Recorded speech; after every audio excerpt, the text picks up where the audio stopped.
নিজের বিশ্বাসের জগতে পরিবর্তন নিয়ে আসেন, চেহারায় পরিবর্তন নিয়ে আসেন, পোশাক আশাকে পরিবর্তন নিয়ে আসেন, নিজের কথাবার্তায় পরিবর্তন নিয়ে আসেন, নিজের ব্যক্তিত্বে পরিবর্তন নিয়ে আসেন।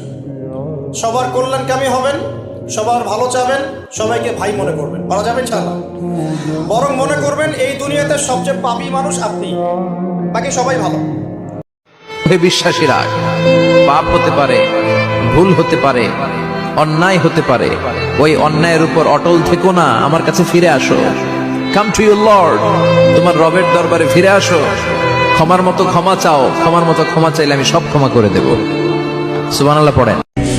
নবীজি একবার যখন আল্লাহর সামনে বলবেন কিয়ামতের মাঠে, আল্লাহ আমার উম্মত, আল্লাহ আমার উম্মত, আল্লাহ পাক এক দোয়াতেই নবী সাল্লাল্লাহু আলাইহি ওয়াসাল্লামকে বলবেন, তোমার উম্মতের মধ্যে যার অন্তরে সরিষা পরিমাণ ঈমান আছে ওকে বের করে নিয়ে আসো।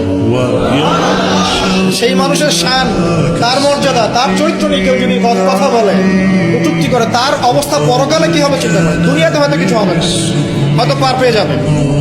এই দুনিয়াটা চূড়ান্ত ফলাফলের জায়গা।